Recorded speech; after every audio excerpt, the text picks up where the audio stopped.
Бул ылдыйлап азыр өйдө карап чыгып кеттир эми. Эл аралык тоолор күнү жыл сайын 11-декабрда белгиленет. Максаты тоолордун экосистемасын сактоо, алардын маанилүүлүгүн коомчулукка жеткирүү жана тоо аймактарындагы жашоочулардын көйгөйлөрүнө көңүл буруу болуп саналат. Жаратылыш ресурстары экология жана техникалык көзөмөл министрлигинин Баткен регионалдык башкармалыгынын кызматкерлери да тоолорго жүрүшкө чыгып, коргоого алынган жаныбарларды жана тоолордун абалын көзөмөлгө алып, рейдтерди өткөрүп турушат. Тоо деген бул өзү негизи эле биз кыргызды тоосуз элестете албайбыз да. Себеби кыргыздар баары ушу тоодон көрүп, баары Кыргызстандын өзү 90% аймагы ушу тоо каптап турат.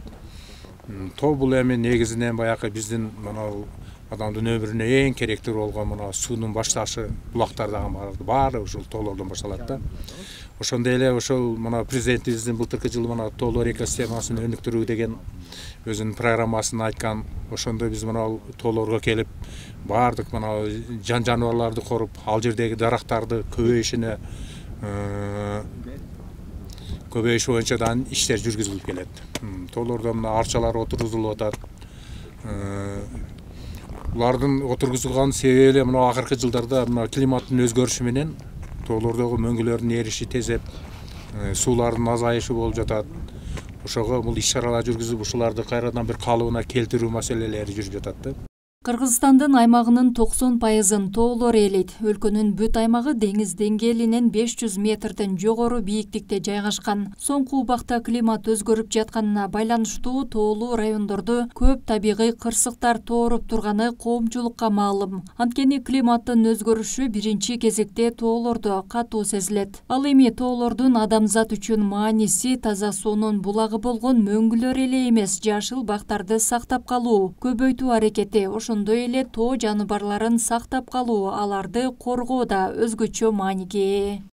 Негизи эле ушул тоону коргоо менен эле бирге ушул тоодогу өсүмдүктөрдү коргоо, тоодогу жаныбарларды коргоо бул негизинен жалпы эле ушу кыргыз жаранынын милдети деп эсептейбиз да.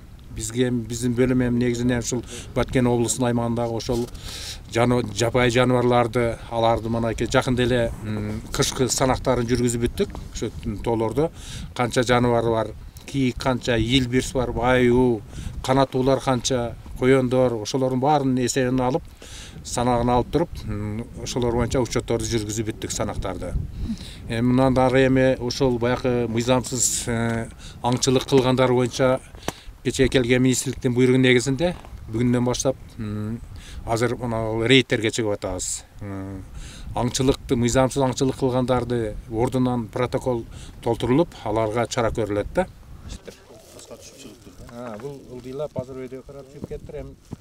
Биологиялык көптүрдүүлүктүн 25% жана токойлордун 28% ошондой эле өзгөчө кызыл китепке кирген коргоого алынган жаныбарлар тоолордо жашайт. Мындан улам мыйзамсыз аң уулоого чыккандарга рейдтик текшерүү жүргүзүп турабыз, дейт аңчы адиси Кубанычбек Амиракулов. Ал учурда ары кызыктуу жана жапайы жандыктар менен алышкан кооптуу учурларга туш болорун айтат. Бизге мыйзамдуу түрдө өкмөт тарабынан берилген куралдар. Себеби биз түрдүү нерселер менен кабылышыбыз мүмкүн. Аюу кол салышы мүмкүн, илбирс кол салышы мүмкүн. Өзүбүздү сактаганга анан браконьерлер барды куралчан жүрөт. Ошон үчүн бизге мыйзамдуу түрдө курал бекитилип берилген. Карышкыр, чөө, сагызган, карга булар хищникке кирет. Буларды атып жок кылыш керек. Себеби булар берки жаныбарларга кол салуусу болуп турат да. Кыргызстан тарабынан демилгеленген Бириккен Улуттар Уюмунун тоону туруктуу өнүктүрүү резолюциясын кабыл алуунун алкагында 2023-2027 жылдары тоолуу аймактарды өнүктүрүү боюнча аракеттердин 5 жылдыгы деп жарыяланган. Мындан улам президенттин Жашыл Мурас улуттук кампаниясынын алкагында 2 жылдын ичинде Кыргызстанда 8 миллиондон ашык бак-дарак, анын ичинде жетүүгө кыйын тоолуу аймактарга да отургузулган. Айсулуу Абдилаким кызы, Абдиламет Абдуманап уулу, жаңылыктар.